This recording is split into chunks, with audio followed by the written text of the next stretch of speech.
अगर आप चाहते हैं MM टैलेंट म्यूजिक कंपनी का सबसे पहले ऑडियो वीडियो आप तक पहुंचे तो चैनल को सब्सक्राइब करें और साथ में बेल आइकन घंटी दबाना ना भूलें। होली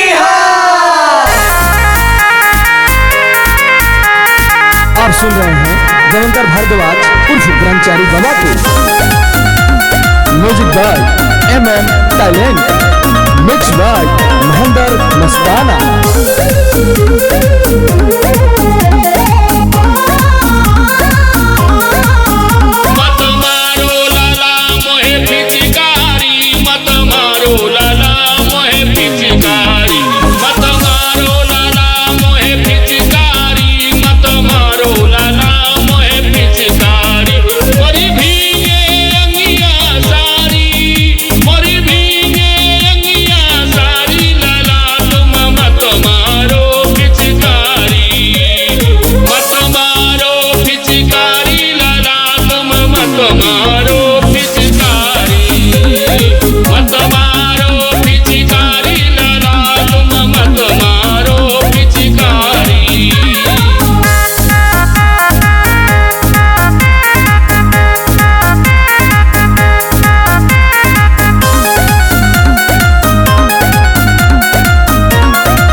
मोरा देखी है हो सास मोरा देखी है, सारी जो भीजे तो सास मोरा देखी है, सास मोरा देखी है हो सास मोरा देखी है।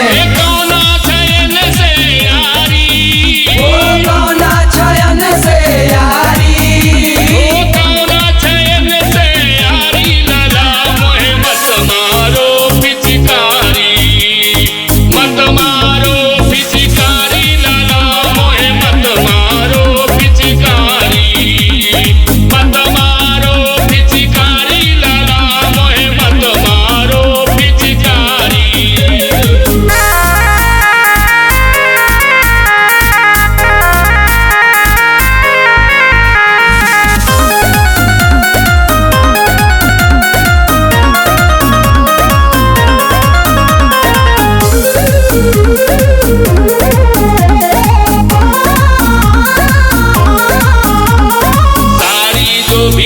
सैया जी मोरा देखी है, सैया जी मोरा देखी है, सैया जी मोरा देखी है। सारी जो भीजे सैया जी मोरा देखी है, सैया जी मोरा देखी है, सैया जी मोरा देखी है। सुन सुन